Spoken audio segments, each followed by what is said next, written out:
Welcome to the very much irregular Art Online Wikia podcast. You've been waiting for this one for quite some time, and finally I am joined by Gsimenas to talk to you about Art Online Volume 27 Unital Ring VI. Hi there Gsimenas, how you doing? Heyo. And how you doing? Still living, I think. Yeah, that's good enough. That's all we need for this one. Now, we all had a busy year, which is why we got to this one quite late, sorry about that, but lucky for us, unlucky for y'all, Reiki too had an incredibly busy year, so it's not like we're behind schedule on the level of Progressive 8 podcast that is no longer needed. I blame you for that one. Compared to Unital Ring V, this one actually had a lot more direct reveals in my opinion. I learned that Gsimenas is not of the same opinion, but we'll get there, rather than the mostly side questing and mystery building of the previous volume, including a lot of ties to a little side story called Moon Cradle. Isn't exactly a fan favorite and isn't particularly a hot or trending story of the series, but things have gotten a bit interesting on that front, but don't mind me gushing about it. I know you haven't read Moon Cradle, Gsimenas, so I'm just happy I'll get to be a little useful for once in these summary podcasts, rather than making jokes that you don't laugh at. Haha. But that'll come in later. For now, let's give everyone a previously on SAO section, very briefly reminding us of the overall situation our heroes find themselves in the story. Actually, just a second, for those who want to jump over, on YouTube at the very least, we'll have chapters enabled so you can move forward in the video or podcast if you already remember everything, or, check out our previous podcasts. We have a Unital Ring V podcast available for a much more detailed summary of previous events. I was going to say, go ahead Gsimenas, give us a very brief summary of what happened in Unital Ring so far, but you offloaded that to me as well, and I'm speaking too much already. I'll be the one doing the summarizing, so I'll be the one talking a lot later on, so I wanted to upload some of my work onto you. Fine. Okay, so we have mainly two story threads in Unital Ring so far, that being the Unital Ring game story and the Underworld story. We have a real life portion, but all you need to know there is that we have a mysterious woman called Shikimi Kamura, that you may remember by name, but that's literally all that's happening in the real world. So, the thing about Unital Ring is all seed games have merged into one survival MMORPG. Players only have one life with their own accounts if they get sucked into it, and they all did get sucked into it if they were playing the game when the merge happened. You can also get sucked into it if you log in afterwards, because the seed games are no longer functioning as we know. The goal of Unital Ring is to reach the promised land shown by the heavenly light at the early portions of the game. In vague terms, we don't really know what's happening with it. Kirito and co were being hunted by the mysterious Mutasina person and her commanded ALO players, but Kirito managed to break the spell, so those players have joined Kirito's team. Kirito's team also has tamed monsters, they have befriended NPC tribes, along with ALO players that I mentioned earlier, as well as insect site players, which Egil's wife is a part of, and they are primarily American, which lets Kirito show his English in great success, I'd say. On the Underworld side, we have Kikoka suspecting some real-world tampering with Underworld. Something is happening on Ocean Turtle, but we do not know what exactly it is. Kirito, Asuna, and Alice have dived back in to investigate early on in the Unital Ring story, only to learn of a massive rebellion suspicion.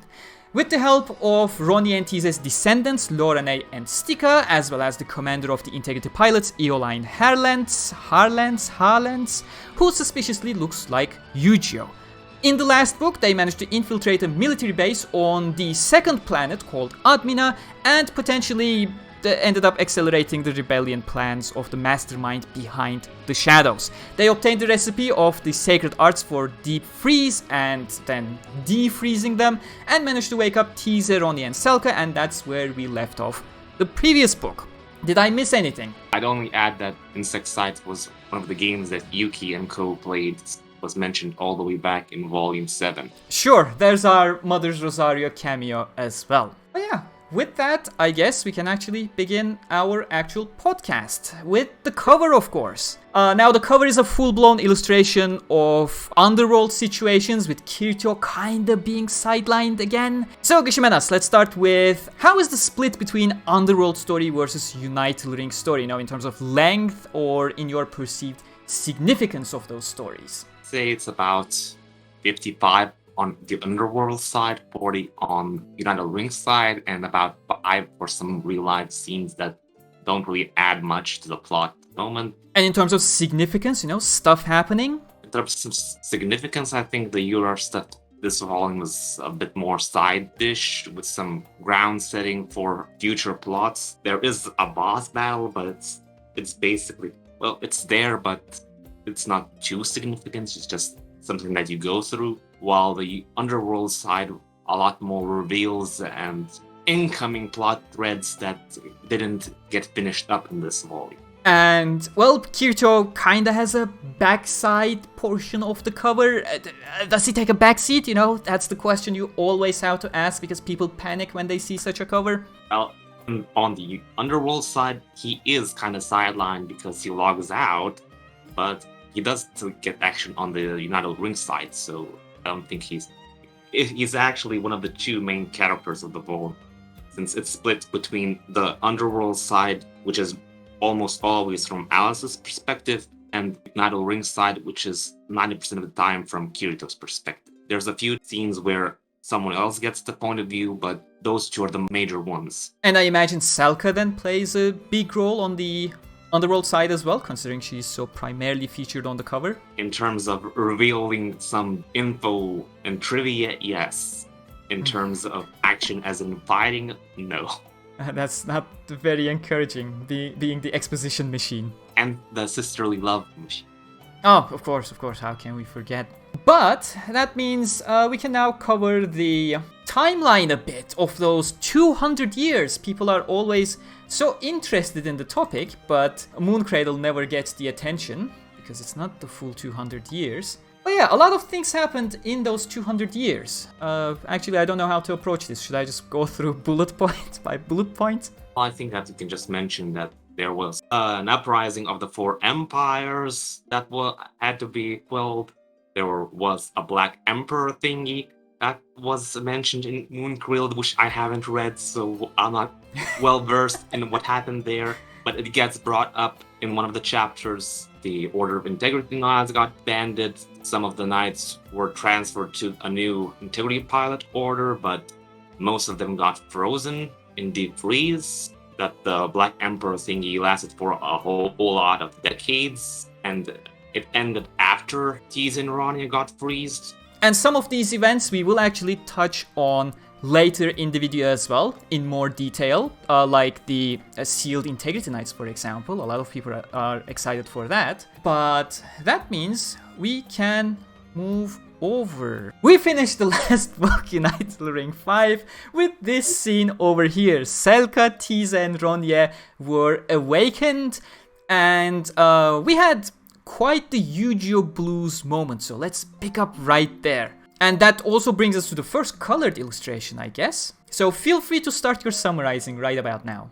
I already posted a more detailed summary of what happened here. So basically, the frozen girls noticed Eolyne. Of course, like Kirito, they noticed that he looks suspiciously familiar. They did bring up whether he was Yu-Gi-Oh!, but they were informed that no, he's a different person. Selka and Ronnie accepted this to some extent after the explanation, but Tiese maintained her Yu-Gi-Oh! Blues, still doubting if it was true, but she was woken up from that state in the end.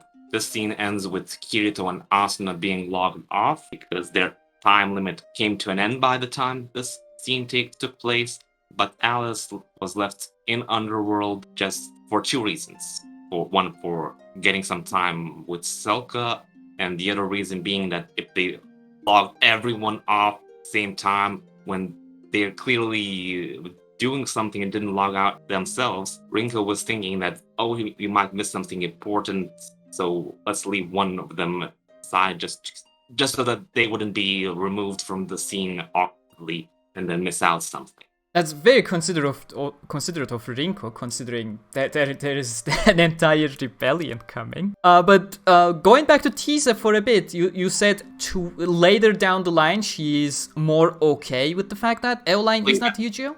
Mostly that she's just in a daydream state, or not exactly daydreaming, more like just out of the game, just focusing on nothing and thinking when she gets woken up from that state because things are happening. Mm-hmm. So it's more of being confronted with a Yu-Gi-Oh lookalike right after being woken up, and that... Yeah, and that she had to come to terms with it. It's not clear whether she has fully come to terms with it, but the plot has to move on, so for that time being, the Yu-Gi-Oh blues are left on the back burner.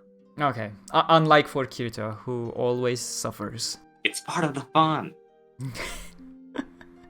So Kirito and Yuji are now back in real world and Alice stays inside. Yes, Alice stays with Selka, Tiese and Ronye, Stica and Laura, and Eolyne's still there for the time being too.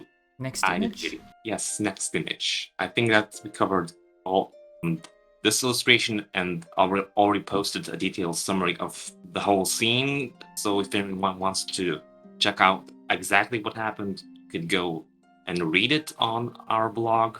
Oh, right. You actually did summarize the part 1 back on Dreadful Decoding quite a long time ago. 1 and 2. Part 1 quite a long time ago, and part 2 was posted like a week ago, I think. So okay. This illustration was also kind of covered, but just as a recap, after being logged out, Asuna and Kirito were then driven home by Kikoka Seijiro. He's just basically borrowed Rat's car to drive them home, save time, and it was an opportunity for him to speak to them. One of the things he wanted to speak about was not Underworld related, but something that they were working on, a RoboCat.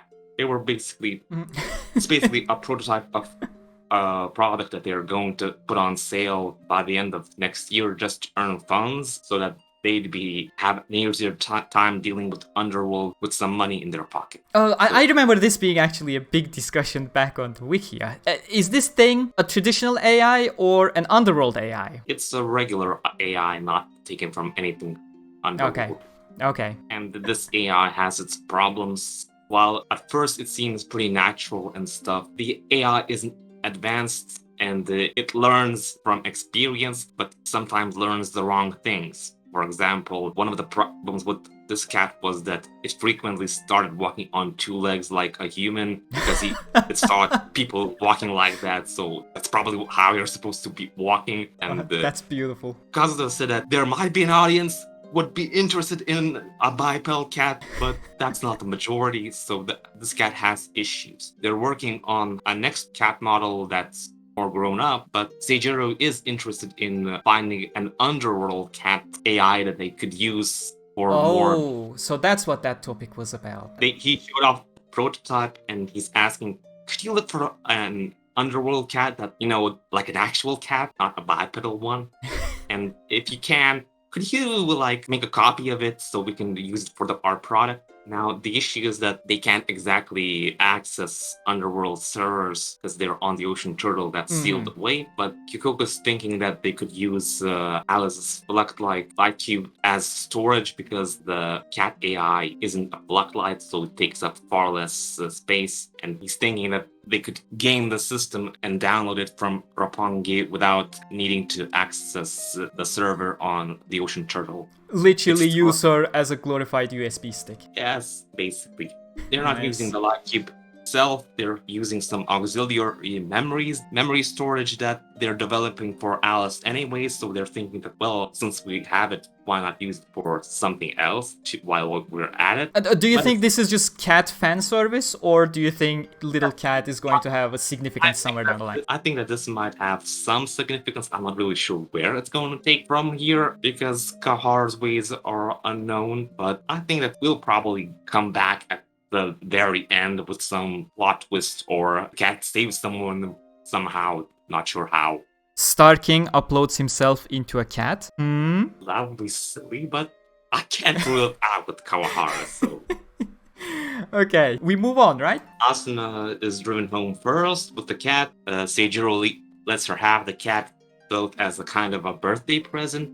and because they're looking for someone to take up selling their product because they're only doing research and development, but they need someone to do the actual mass production and the selling part. So they were thinking about having Rect handle this, and one of the reasons he gave Asuna the cat was to have the cat running around the house and be seen by her family members who work at Rect at high positions, and wink wink. We'll see about the reaction of her mother. For now, it's just there for cat service. Okay. When and where it will become relevant, still left up in the air for now. Did we farm the cat enough for YouTube views? I'll just say that this cheap illustration didn't take place in the story itself. So just brought it over and left it to charge. I think that's it for this one. So we can move on. Okay, next up on my notes is bath scene. So let's go. My favorites. So after Kirito and Asuna were logged off, the girl decided that 100 years has been a long time without a bath, so why not wash off the grime? This bath is only girls' time. Eolyne's working on checking out and fixing the broken mecha drag. I'll just inject here for a bit, just in case people didn't pay enough attention, but it's been about 100 years since Selka, Tiese and Ronye were frozen. You know, they lived a life, they first froze their ages, and then eventually went into deep freeze, so it's not like it's been 200 years since they have been frozen. Just getting it out there. Go ahead. So Eolyne's basically busy with looking after Zervans, so he's not here. Aries making dinner while everyone else went to the bath. The Kohai Quartet is discussing their family stuff in one place of the bath, while Selka and Alice a bit away from them and talking amongst themselves. The conversation turns to Selka's research into the life freezing and deep freeze art. For those unfamiliar, when I'm saying life, I am referring to the term Tenmei, which is basically the HP equivalent in Underworld. HP in this world that comes with age.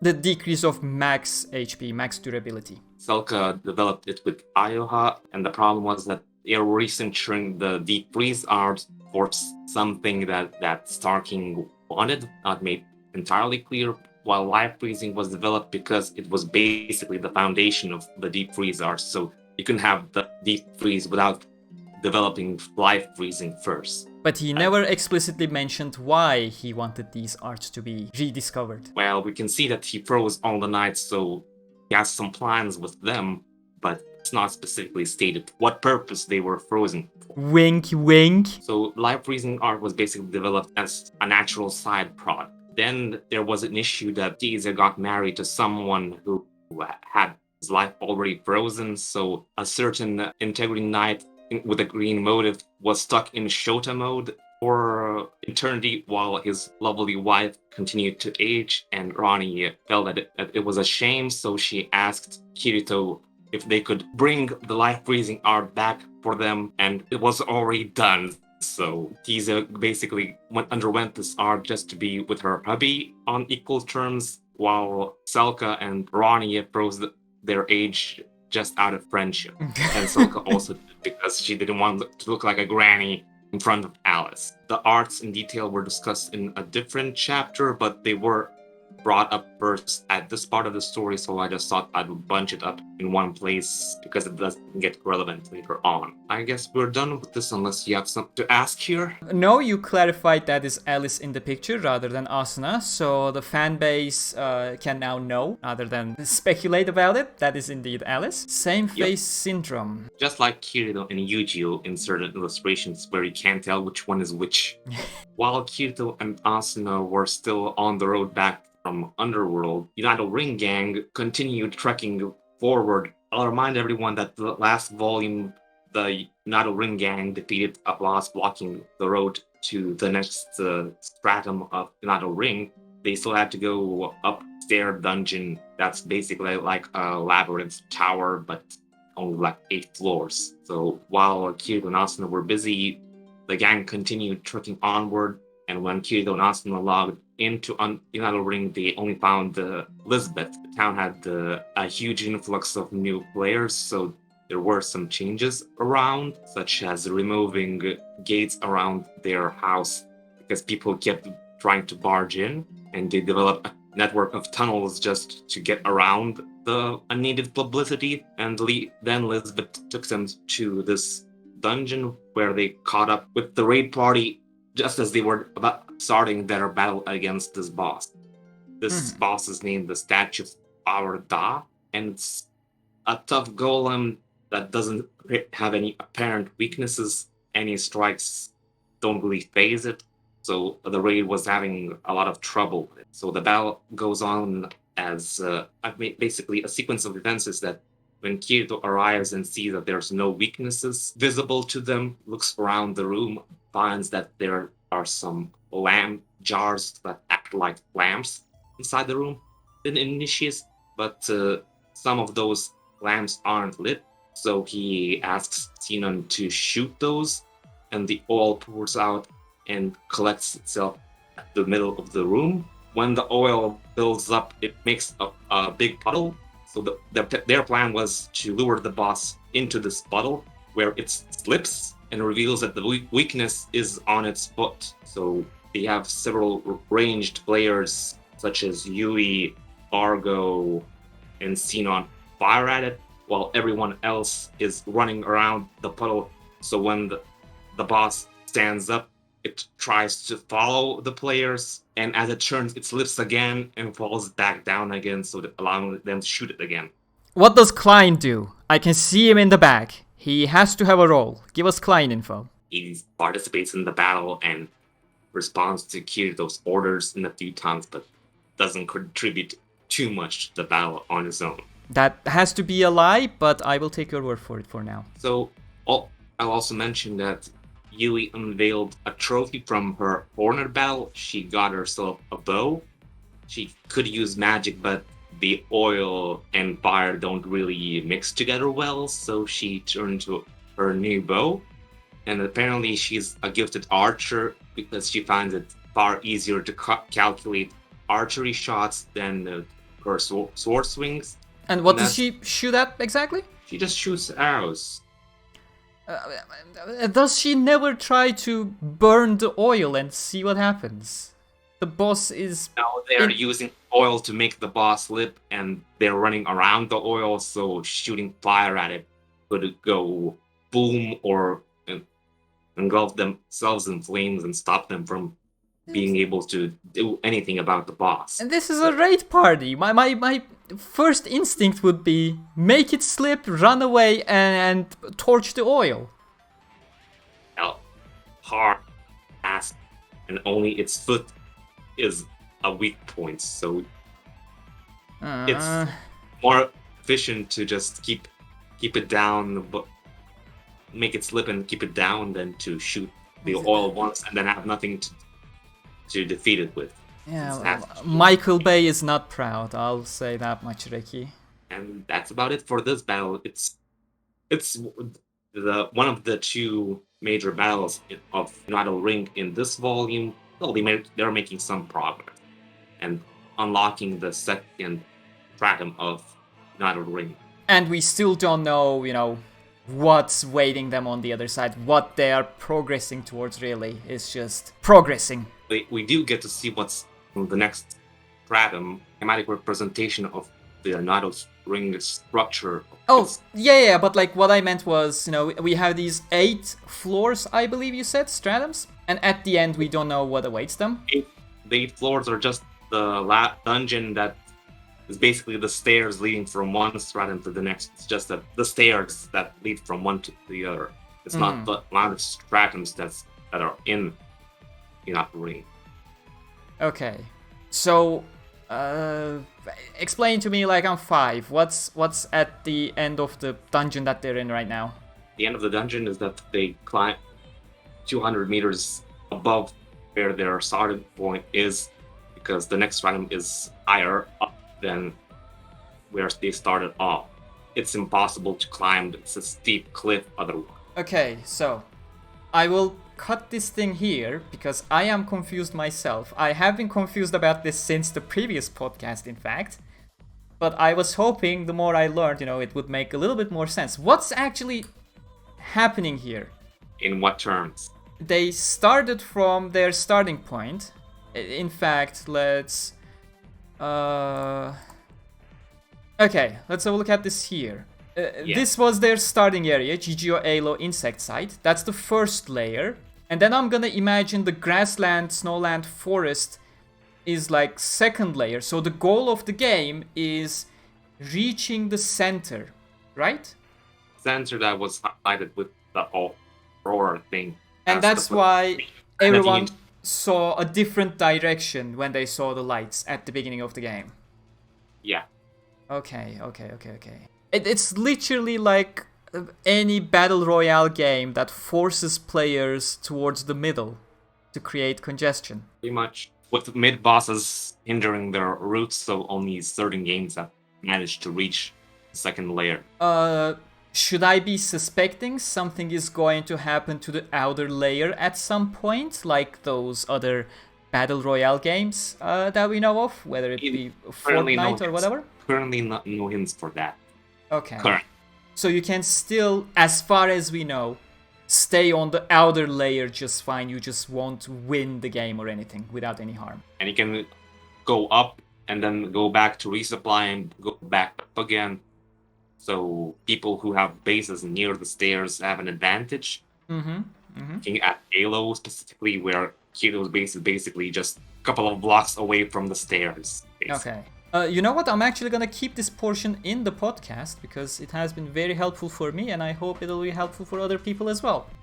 So do we continue from the golem, or do I stay here? A bit of an explanation of how the UR layout looks like. That whole wedding cake pyramid. They all start off on a ground level, and the further to the closer they are to the middle, the higher they need to go. So basically, comparing it with this shot of circles, Alo, Insect Site, GGO, that's the lowest layer. And then they rise up to the next circle, and it's like the wedding cake, the second layer of the wedding cake. They need to cross a guardian who's guarding the entrance to the stairs, and then defeat another boss at the top of the stairs guarding the exit point. So they need to go 2 battles in between each layer. Each layer is basically each layer, or just the first layer that we know of so far? The first one we know of is 200 meters above the ground one. So it's basically impossible to scale it without going through the stairs dungeon. And for that first layer, they need to fight 2 bosses. Yes, one near the entrance, the Ordinal battle in the previous volume, and then another boss guarding the exit. And on this map, we can see that they all rise up to the second layer, but it's different in terrain depending on where you climbed up. So similar to the outside layer, where Shinon was basically in a desert, Alo players were close to the ruins and forest and that kind of stuff. Yeah, pretty much. So Alo's side climbed up to a grassland. There were 2 other games that managed to reach the second layer. That the first one was Selka Empire, and the other one was a game that was never mentioned before, Apocalyptic Date. Apocalyptic Date is basically a Beastman game in an apocalyptic setting. You play as any kind of half beast, half human in a ruined world after some kind of a cop cult. We don't know much about the game aside from the fact that all the players are beasts. It's an apocalyptic furry game. Yes, pretty much. I'm surprised you didn't have that Mother Rosario cameo when you mentioned Asuka Empire. You did it for Insect Site. Well, see, Asuka Empire wasn't mentioned in Mother Rosario. It was mentioned in the prologue to Mother Rosario, Sister's Prayer. You know exactly what I meant. My point is that not everyone should have known about Insect Site just that they don't remember it. Well, Yuki and the Sleeping Knights played Asuka Empire as well. You're welcome, viewers. So we have that covered. Do I move on to the next illustration now? I think we finished up with the Golem ones. The next one is back in Underworld. So at this point, Aerie reveals that she was left with one last task by the Star King and Star Queen, and that was that they had to make a choice She then takes them up to the 96th floor where Tiese and Ronye find their dragons, and then climb up to the 99th floor where they find 16 statues. These statues are the frozen knights, integrity knights who chose to froze. As you may recall, not everyone chose to do so. Some chose to transfer over to the pilot order after it was founded. Some others were given the chance to finish their duties and live out their lives as they wished, but the majority of them chose to freeze themselves in the form of these statues. When you say live out their lives, do you mean they defroze their ages or waited until their memory was full? Was it ever clarified? It's just that they were given the chance to live out their lives how they wished. Okay, let's leave it vague for Reiki to come up with something else. So we know that there were 16 frozen knights, one of whom isn't here in this room, but back in Obsidia Castle, because there was a specific knight who got married to the general of the Dark Territory Army, wink wink. The other knights who were frozen initially or got frozen later on during the whole maximum acceleration phase are located in this room. 7 of these knights are ancient, as in they were frozen before the whole Axiom Church falling debacle. They were the ones that were frozen by Quinella at some point in the past. They were frozen by Quinella and hidden away. And I imagine they cannot be unfrozen properly because, if I remember correctly, the only 2 that they could unfreeze after Quinella was Renly and Sheta. The 7 ones weren't unfrozen because they didn't have the original unfreezing art, so they weren't sure if they could unfreeze them safely. Mm-hmm. Because the 7 knights were unstable as is, so they were in maintenance mode by Quinella or something. So they were basically just left as is, not unfrozen at any point. Mm-hmm. And the knight that's in the Obsidia Palace is Sheta the Silent. For those of you who know about Moon Cradle, she basically moved over there, married with Iskan, and had a lovely kid. Iskan is frozen or he died naturally.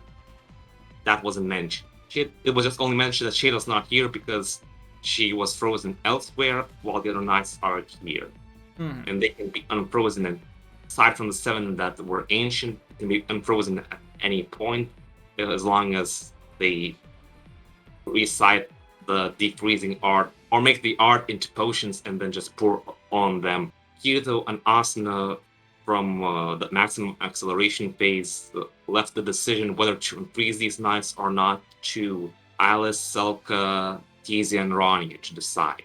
Basically, the message was that if the time comes when Alice returns to Underworld and unfreezes Tiese and Ronye and Selka, I'll leave the decision to you whether you think you should unfreeze the knights or not. I'll also mention that we didn't get confirmations of all 16 knights who they are. We do know that aside from Nathio, as pictured in this very illustration, there was also Dizolbert and Renly, as in they were specifically mentioned as being part of the 16 statues. And now that you mentioned Renly, was it ever mentioned who Ronye married with? Ronye, no. They didn't say anything about her marriage partner. We only got confirmation that Tiese got together with Renly. She doesn't seem to miss him either, so why mention, right? And Ronye, I don't know if her hubby will ever be relevant. At the moment, he was never mentioned, and Ronye wasn't looking around the room, so whoever she did get married probably isn't among the knights. So there were some missing statues? Not all knights were accounted for in full terms, as in we know what happened to most of the knights, but there are a few knights that were never ever found in any shape or form, even before the deep freeze. So that was number 9, number 6, number 8, and number 11, who are never accounted for. We don't know what happened to them. Presumes that they may have just naturally died at some point and they didn't get replacements. But no one's seen any bodies now, have they? To be frank, was the... I mean, this is just on the top of my mind, but do you remember if the Integrity Knight Order was ever, fully accounted for by the time we were at War of Underworld? By the time of War of Underworld, no, not all of the knights were accounted for. Some of them were hidden in that room around the Senate that was only discovered later on, and the 4 knights I mentioned were never found at all. We don't know what Cornella did. The other knights were accounted for, but not necessarily present here because some of them chose not to get frozen. So they either moved on to the pilot order or they just finished their duties and lived off about the rest of their lives somewhere else. And now, asking this solely for the sake of fellow Unleash Blading players out there, number 10 is apparently accounted for. Can they hold on to the hope that it may actually end up being Edith, whether she's ever woken up or not? Number 10 knight was not mentioned as in who she is, but... That's as much as you're gonna get from Gsimenas, who doesn't like to speculate. And I'd like to remind you that there's no even confirmation that she's one of the knights who were frozen. So number 10 could have just... existed and died as well. Yeah. On top of the speculation that she may have been Edith or not. We only know that number 10 is accounted for. He or she is not missing, but not necessarily frozen either. So it's still up in the air. And then you can speculate on your own based on the knowledge of, licenses and stuff, the other impossibilities. Sorry, Unleash Blading players, but it's a very thin hope. And I think I covered all that I wanted to about this situation. Basically, they found the defrozen knights, and they now have the choice of unfreezing them. The girls talk it out and decide to do so, so they go back down to start making potion versions of the unfreeze art, just unfreeze them all in one go instead of one by one. Now we're back to Unital Ring side. The AO side found themselves on a grassland and they decided to continue exploring. They also learned from forums that Apocalyptic Date ended up on a forest region. We don't know much about it except that it's about 100 kilometers away, so it's far away and didn't expect any contact with them, while Asuka Empire found itself in a snowland area. We also know that east side is also a forest, but we don't know anything about it since no one had reached that area so far. We also know that this second layer also has some NPC settlements, but they're all apparently hostile, as far as the other 2 game players know. Whenever they approach the settlements of these NPCs, they get assaulted on the spot. We learned all of this from Argo and Frisco, who are basically intel gathering from real-world forums. So who was Frisco again? The Legre Corridor guy? The Legre Corridor guy that Kirito didn't meet. That's why I don't remember him. An additional question about the map, now that we're back on it. Do we know how many layers there are up until the Aurora? This layer that they're on is not the final one. There could be more. I'm not going to remember a specific number was mentioned. Okay. Because most of it is just deduction based on what information they have. So the Elo raid party defeated the Golem boss and found itself in a grassland. They moved onward and they encountered a river. They didn't have resources on the grassland to build a bridge, so they decided, hey, they have a pet that can swim well. So Asuna's pet, Platizor, was enlisted to be a makeshift boat to carry one player at a time to cross the river to the other side. Yui volunteered to be first. It all went safely. She got on the other side of the shore, but then suddenly she got attacked by a monkey that just ambushed her while the others were on the other side of the river. And instead of killing her, the monkey kidnapped her and started rushing off along the shore. Asuna and Kirito gave chase with their pets. Kirito climbed up on his panther, while Asuna climbed up on her Platizar, and They gave chase until they found a bridge and crossed over to the other shore, then caught up to the monkey by letting their pets go without them just so they could run faster, because when they were riding the pets, the monkey and them were running at about the same speed, so the monkey could get away at some point. By doing so, they managed to catch up and force the monkeys to stop, but it summoned some help. And we can go back to that other illustration. This is the illustration where Kirito and Asuna gang up on the monkey, some tag team action. Kirito distracts it with his moves while Asuna charges in with flashing penetrator, allowing them to rescue Yui. But the monkey managed to call in for reinforcements before they do so. So 3 more beasts arrive, and at this point we figure out that this monkey is not a monster, but it's actually a beast man from Apocalyptic Dates. So they are players. Yeah, all 4 of these beasts are players from Apocalyptic Date. We know from previous chapters that there were suspicions that some players were spying on them at the Alo starting point, because there were some seemingly new players who were fully nosy about all things. During this battle, we found out that it actually was the case. The Apocalyptic Date players were using some sub-accounts that they basically logged in after converting them to Alo, because while new accounts cannot be created, you can still convert them. Mm-hmm. And these sub-accounts were then used just basically to see what the situation is like in the other communities.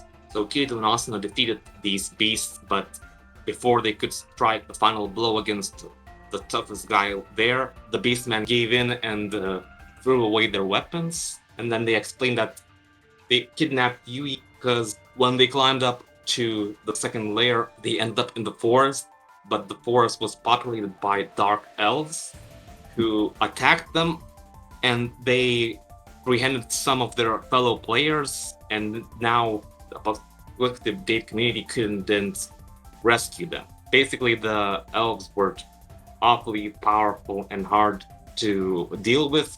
So using their spies, they found out from the Alo players that Kirito's team, not 1 but 2 different NPC communities living in his base. So they decided to check out what was going on and learned from there that Yui could speak to the NPCs of all kinds. And they thought that she must have some language-based skill or something from Alo, allowed her to talk with NPCs without issue. And they thought that they might kidnap her and have her help them as an interpreter, just so that they could negotiate the release of their comrade. Oh, they literally thought Yui was a player who had some language proficiency converted over from Alo. They didn't realize that she was an AI. They just thought okay. That actually does make sense. Kirito and Kyo weren't very interested in the idea of helping them until the players mentioned that while Beastmen couldn't figure out what the elves were saying, there was one word they mentioned a lot that they did remember, and that word was Rusura or Yusula or something. And this word piqued Kirito and Asuna's interest because Yusula was the name of the Dark Elven kingdom in Sword Art Online. Back in the game Sword Art Online. Yes, in the game. Yeah, we always have to clarify is when we go back to progressive content. So Kirito and Asuna let the 4 beastmen go to talk things out with their companions. They didn't yet reach a decision whether they would help the beastmen or not, but Kirito was interested in Dark Elves because they had back in SAO they were quite proficient in both production skills and spells, even before SAO was transported to... Even before the Great Separation. So he did think that making contact with the Dark Elves could be beneficial to them in the sense that they could earn a lot of new skills and experience from the elves they managed to befriend them. Mm-hmm. But there was also one more thing that was on their minds, and that was a certain Dark Elf from Progressive that met some kind of end that left them with sadness, and they didn't have it in them to bring her up specifically. This elf was on their minds when they heard Yusula. Oh, so what you're saying is they just vaguely hinted at Kizmel without telling what ended up happening to her, whether she died or whether the elves returned back to the surface, back in progressive, because that climax cannot be spoiled until Reki gets there in progressive on floor 9. Pretty much it. That actually makes me wonder whether Reki will now have to focus on progressive for a bit. Actually, we can talk that at the end. We have some questions about that as well. So carry on normally for now. It's the scene where Asuna strikes the monkey with flashing penetrator. So it was one of the highlights of the battle. The battle didn't end here. Mm-hmm. They still had to fight 3 more beastmen. So no was handling the monkey, who was named Masaru. And for those unaware, there's a pun in his name because Saru in Japanese is the word for monkey. So his name could be like Mamonkey if we translated the pun. And here I am wondering whether Yempress is going to explain the joke or just let it be for no one to ever know about. 3 other beastmen was a tiger man named Otto, a raccoon man named Rarkus. It also seems to be some kind of fun because Kirito internally quipped that why not Rascal? And there was a fox lady, the only female beast, named Azuki. And now that you mentioned the Tiger Man, I am also going to ask something that is not in our planned podcast topics. The Tiger Man from Ordinal Scale. Ordinal Scale is technically a seed game. Can it be part of Unital Ring? And I am asking this to you who doesn't like to speculate. Problem is that Ordinal Scale is an AR game, so it doesn't involve transferring your consciousness to a virtual world. So I don't think that Unital Ring can hijack it that well, because if they're still in the real world and still acting out stuff, how exactly do you suddenly transfer them to Unital Ring? True, that is actually something I never thought about. I can't rule out the possibility that the guy playing as a tiger in Ordinal Scale also has another account in Apocalyptic Date playing as a Tiger Man. It's still up in the air. I will ask this question then, because you're our fellow encyclopedia. Do you remember any kind of information, whether when playing Ordinal Scale, were people converting their seed accounts into Ordinal Scale back and forth, or Ordinal Scale accounts were a completely separate thing? Completely separate. It's entirely different. Yeah. Okay. That's what I wanted to ask, because, you can... If you could still convert accounts, that would act like a personal save file of some sorts, even though the game was different, and that save file could have been brought over to Unital Ring, but... Okay, if they were completely separate and you don't recall any converting action going on, like other seed games, that kind of settles it for now. I can't rule it out positively, but no conversion has taken place so far. Okay. So. Yep.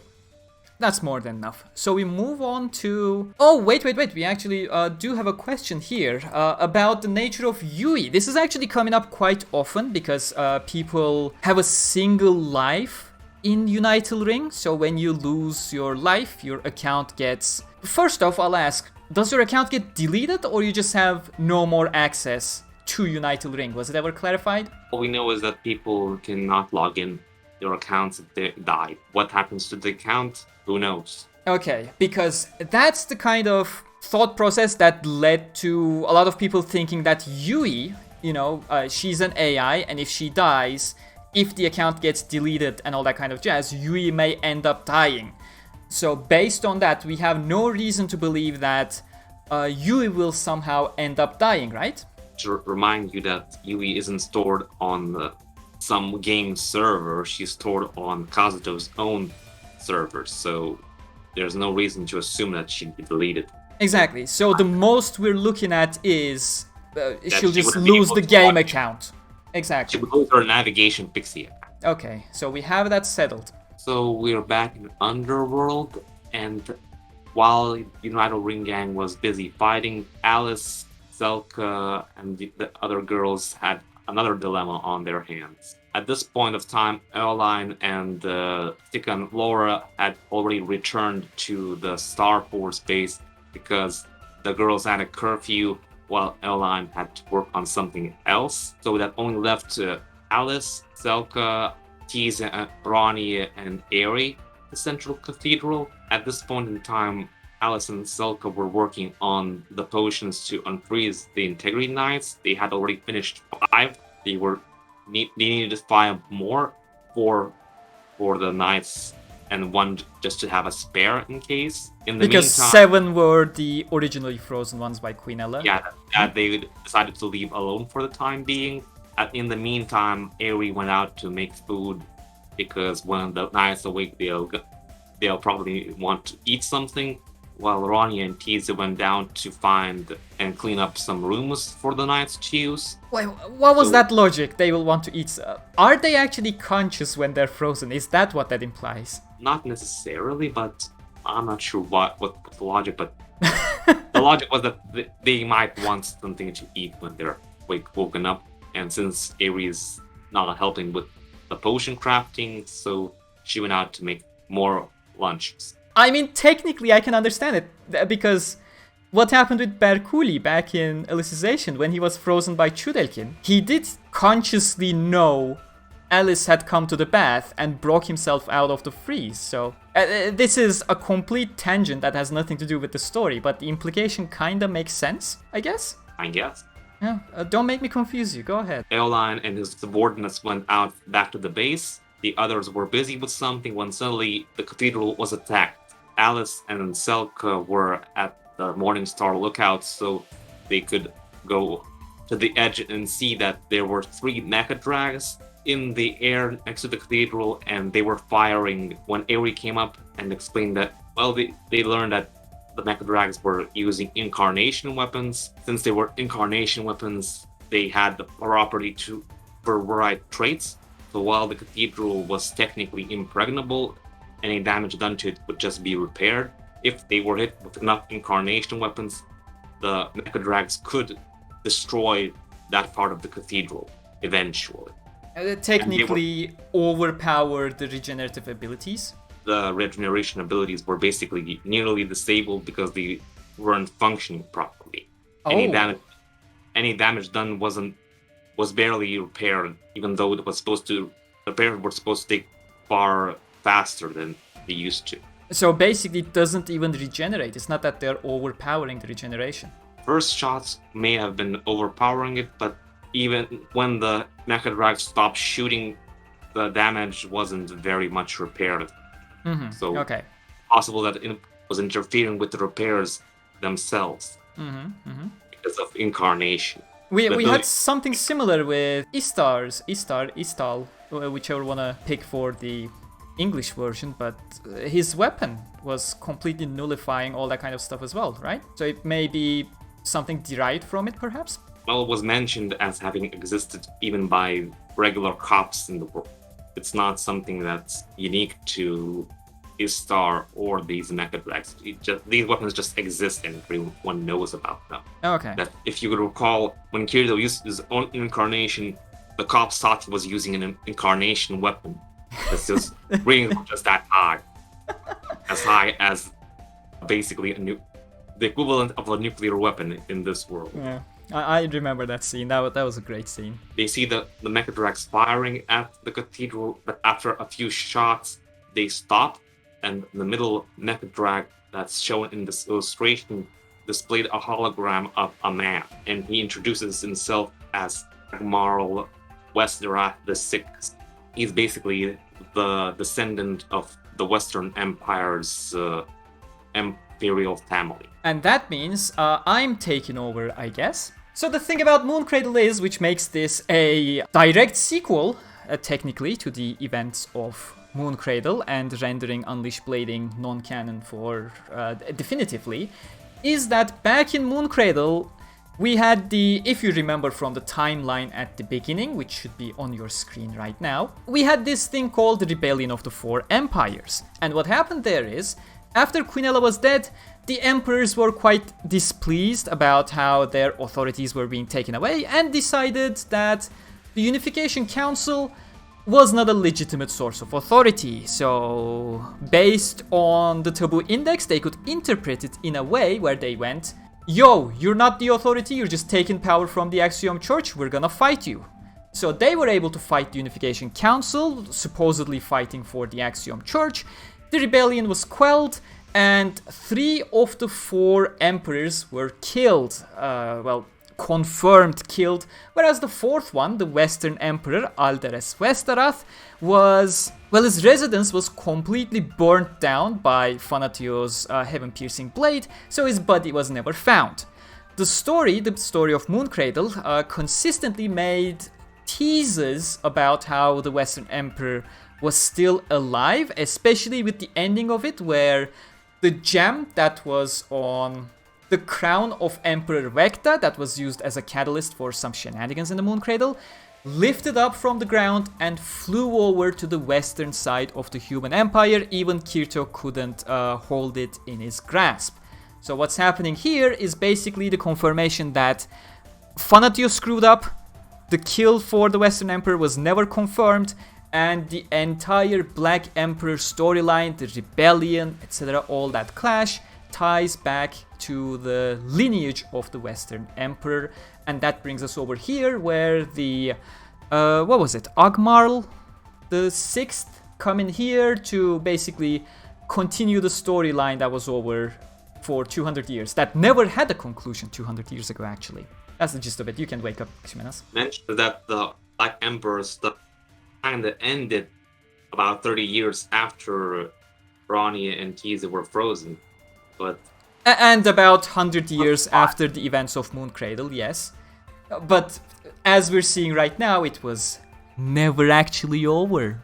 Yes, and Alice also mentions that in her monologues that the Imperial family has a tradition of reusing the names of their founders or the founders' father as the names for their sons. So Alderès and Agmarl are the 2 names that the Imperial family of Wesdarath reused for their firstborn sons.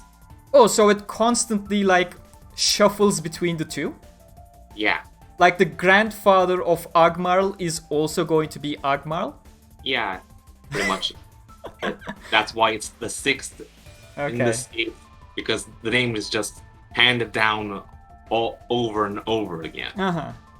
That's actually a pretty neat way of, establishing the timeline, the generations. That's pretty cool. He uses the hologram to say the following. I'll quote my translation of his lines so he can speak for himself.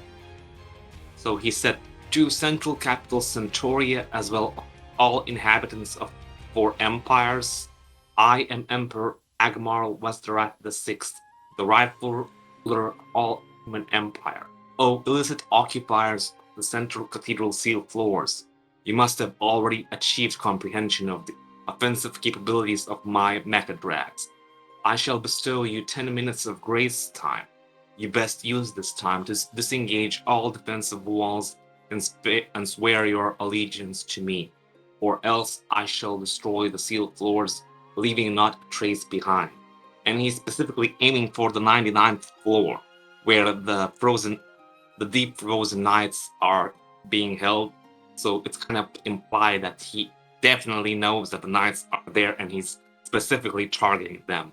And if I may interject here, back on the Moon Cradle part, we already talked about their perception of authority. So such a declaration also creates problems for other people as well. If there are people who don't see the Unification Council as a legitimate authority, that legitimate authority would come down to Agmarl himself as one of the remaining emperors, or that lineage in a sense. So at this point in time, Alice uses the 10 minutes she got from Agmarl to log out and contact Kazuto in the real world to warn them to go back to Underworld ASAP with Asuna, and then she logs back in. This whole log out thing took like 2 minutes, so when she returns, it's still grace time and they have time to figure out what they're going to do next. So they split up their team. Alice climbs up on the Ares flight disc shown in this illustration, and they take to the sky to confront Agmarl, Tiese and Ronye are sent to support the Space Force base, because while the Central Cathedral was attacked, the Space Force base was also under attack by a separate mecha drag, and all of its hangars were going up in flames. So Tiese and Ronye were sent to support the base, while Selka was handling the control panel of the cathedral, which Aerie had activated to help protect it against the Mecha Drag missiles. It was only a temporary measure just to earn themselves some time. So when they take to the sky, Alice confronts Agmarl and introduces herself as Alice. In this specific illustration, the text says that my name is Alice. Alicent is a sturdy Integrity Knight of the Axiom Church. I shall prove to you that I am the Integrity Knight, Alice, with my divine object, the fragrant olive sword. Fire away your propulsiles if you so wish. Of this moment, not a single one of them shall touch the Central Cathedral. And Agmarl responds in this illustration, in that case, I shall deign to turn you into charcoal along with that sword of yours. Before this confrontation, there was some intermediary dialogue where Alice explains that she is the Integrity Knight of Yore, and that hoping that if this is the descendant of the Emperors, he should follow the words of an Integrity Knight, because they hold the power of the Axiom Church, and the Emperors submit themselves to the Church. But Agmarl doesn't bend. Rather than saying that you have no power, because he's instead saying that she's faking being a knight, because the knights are all dead, the Axiom Church is dead. She's just some kind of little girl with fantasies. The knights aren't actually dead but sealed, and it's all just a fairy tale that children are told to make them feel better. But of course, he's not telling the truth, is he? But Aerie whispers to Alice that he's probably just trying to assuage his own forces, that they wouldn't be forced to submit to Alice. I'll hijack the conversation here again with Moon Cradle stuff, because the bridges between the Emperors and the Integrity Knights were kind of burned all the way 200 years ago during the rebellion anyways.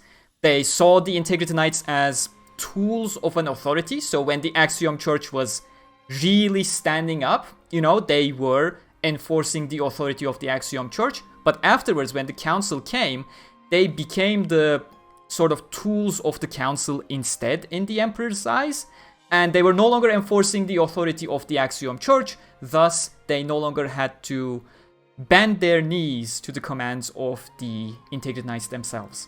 Agmarl apparently believed that there's a possibility that his forces would waver if they actually believed the words.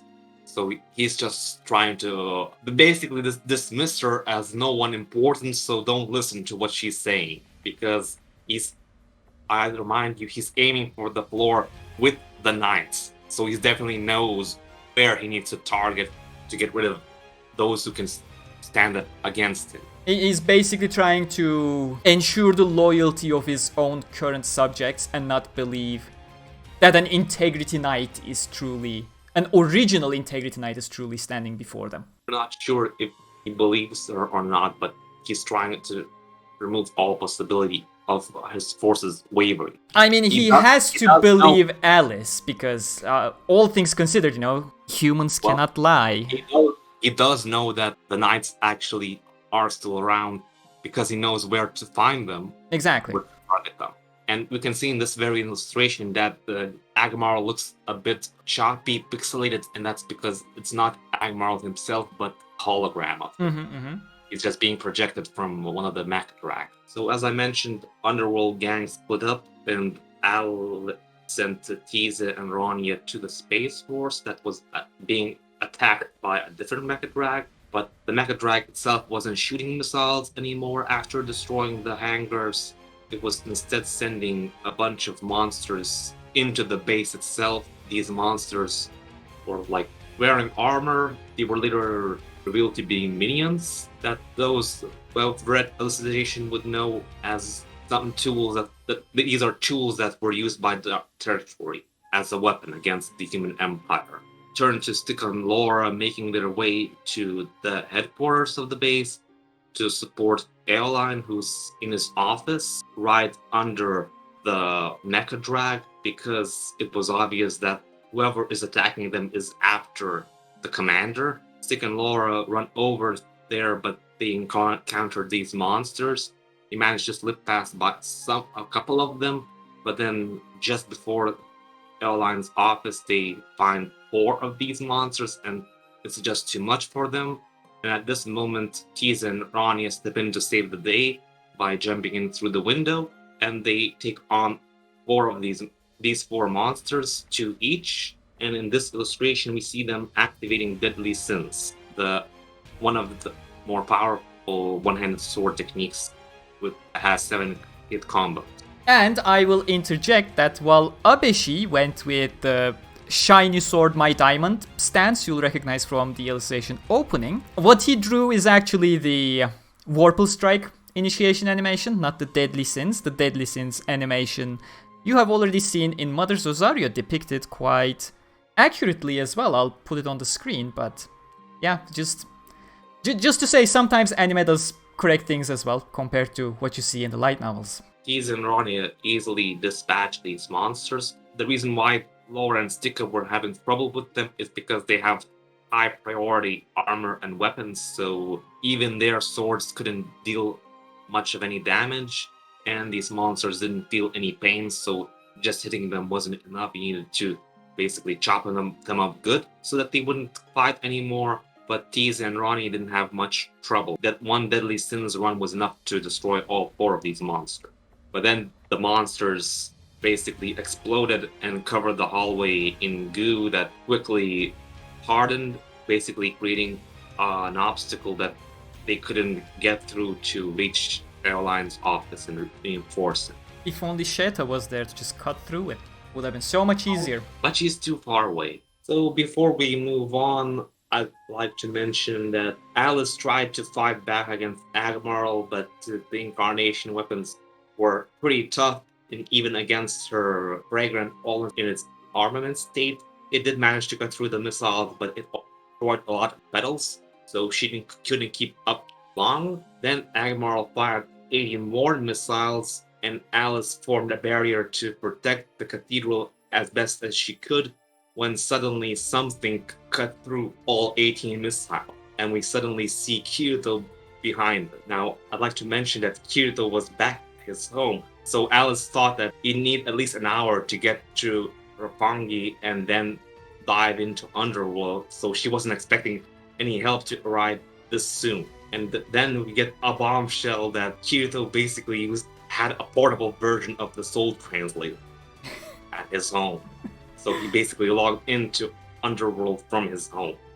It was only name dropped, not explained, but he name dropped it as STLP. So I'm assuming that P stands for portable.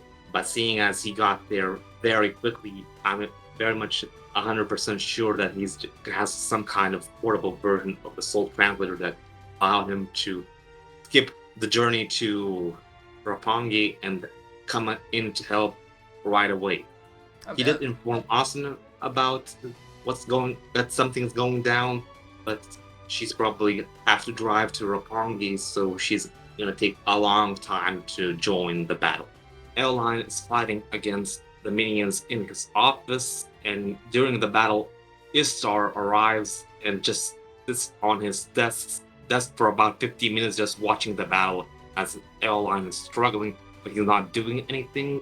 And then when he finally defeats the minions in the room, Istar speaks up to him and basically says that he wants to take Eolyne with him to the mecha drag. Eolyne refuses, so they spar a bit, but Eolyne is already too exhausted from both what happened before the invasion and from his current battle. It lasted 15 minutes without any breaks, and after a few blows he got away. That's Kirito suddenly opens his car door and basically warps from the cathedral to this office through one of the cardinal's doors, catches Eolyne, and that's where the book ends. With Kirito saying that he's here to help. So it didn't even wake up the other Integrity Knights, despite that being the build-up of the entire scene so far. We did get one knight awakened. Before Kirito left, we saw someone shooting Fiend. The mecha drags blowing up. Alice looks up and finds that Fanatio is already awakened and is left by Kirito to assist Alice while he's busy helping. You see, these are the kind of stuff that would be really nice to put into the summaries here and there. So Fanatio is back up. We end the book with like 3 different cliffhangers. One with the Central Cathedral being attacked. Second, Eolyne and Kirito versus Istar. And the third cliffhanger back in Unital Ring with the whole Beastman Dark Elf. Is Fanatio up or not? Yes, she is up. Ah, thank you. That's all I was looking for. I'm just saying that she only got like 5 seconds up at the end of the book. That's more than what Egil got in the Dicey Cafe scene of Alicization anime. Anyways, that's the end of the story, right? That's where the book ends. Basically 3 cliffhangers, 3 different situations, and we're just left hanging what's going to happen next. 3 cliffhangers that were in this book, and 1 cliffhanger that comes from the previous volume afterward. Weren't we promised that we would learn something about Eolyne in this book? In the afterword, Kawahara mentions that he was hoping to delve into Eolyne more, but then he ended up writing too much Alice contents. It got delayed to the next book. And so, just to confirm, we had a very passionate fan wanting to learn more about Eolyne in any way possible.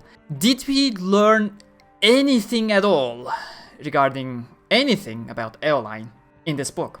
All we know about him is that he's an adopted son, so we don't even know who's his parents. We know that he's adopted by the chief of the council, who is Kulia's descendant. He's the current commander of the Integrity Pilots. Not sure what else about him. Oh, and that he has a childhood frenemy that he is currently fighting. We don't even know the details of what's his relationship with that frenemy. So I'm not sure what else to say about him. Now that I'm thinking about it, can Istar be the child of the Western Emperor? I don't know.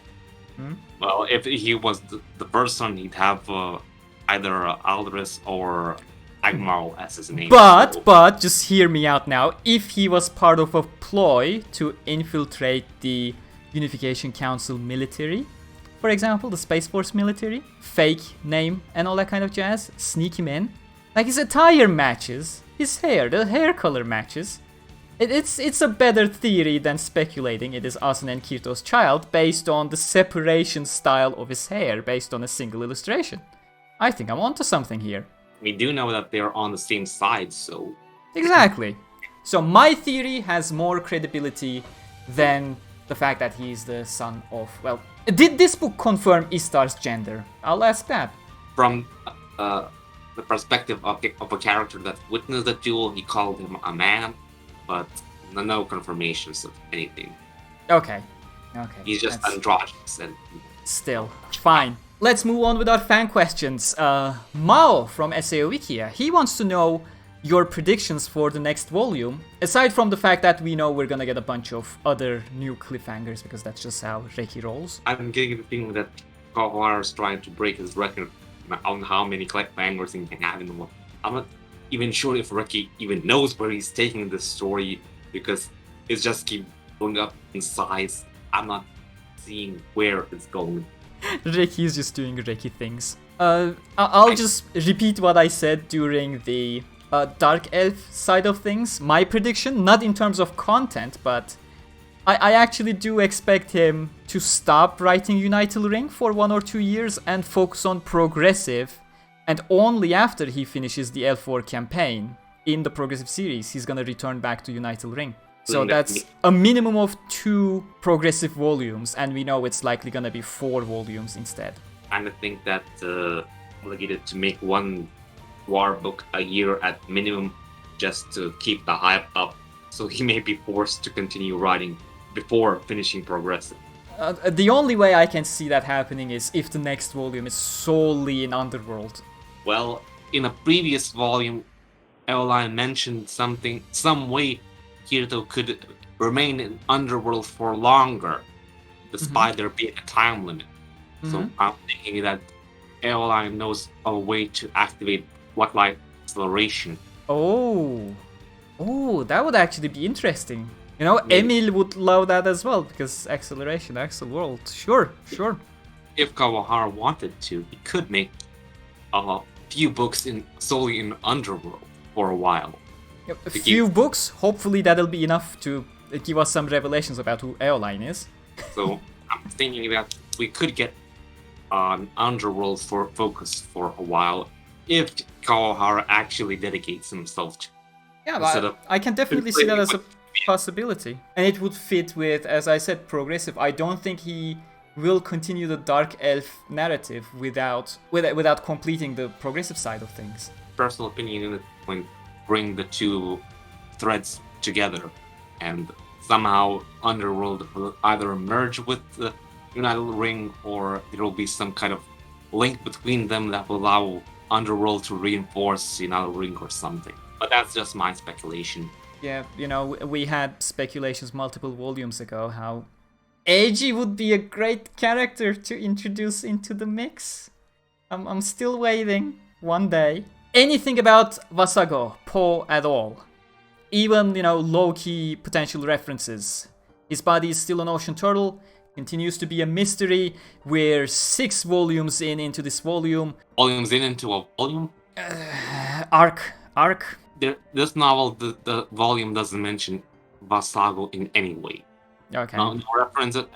There is only that recurring reference that someone is tampering with things, and that Eolyne suspects that whoever is tampering with things is setting up the whole rebellion thing that's taking place right now, but we don't know who's behind it, what's doing, so on. And Wasago isn't mentioned or referenced. So that person can still be Wasago, Shikimi, or whatever. We know absolutely nothing. Yeah, but I guess Wasago makes... If his body is missing, he could still be at the turtle and logging into Underworld whenever he wants to. True. But we still don't know the identity of Wasago at this point, let's say. And that's a much larger rabbit hole. I am better off not even going there, I guess.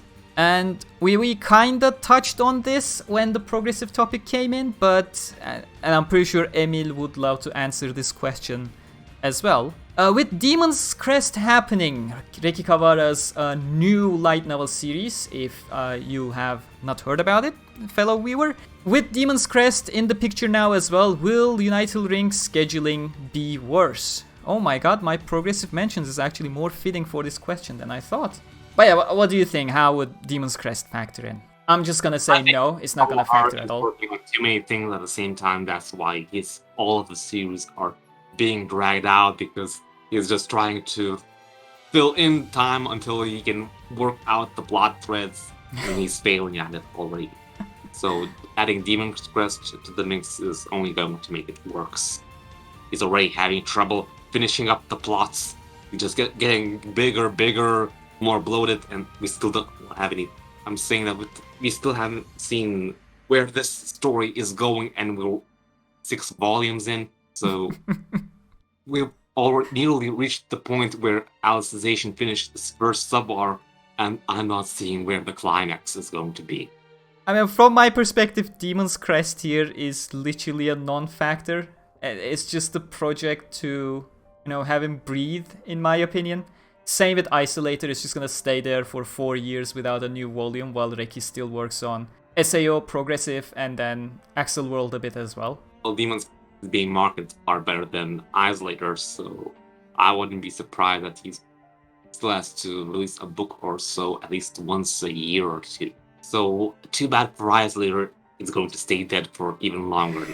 Sorry, Isolator fans. But yeah, as I said, I think the progressive, the Dark Elf situation is more of a factor here than Demon's Crest being a series. Unless we get into the maximum accelerator, not even max, just regular Floodlight acceleration. That's the only thing that can solve the internal narrative problem that he would have. I wouldn't be surprised if he's forced to use Floodlight acceleration pretty soon.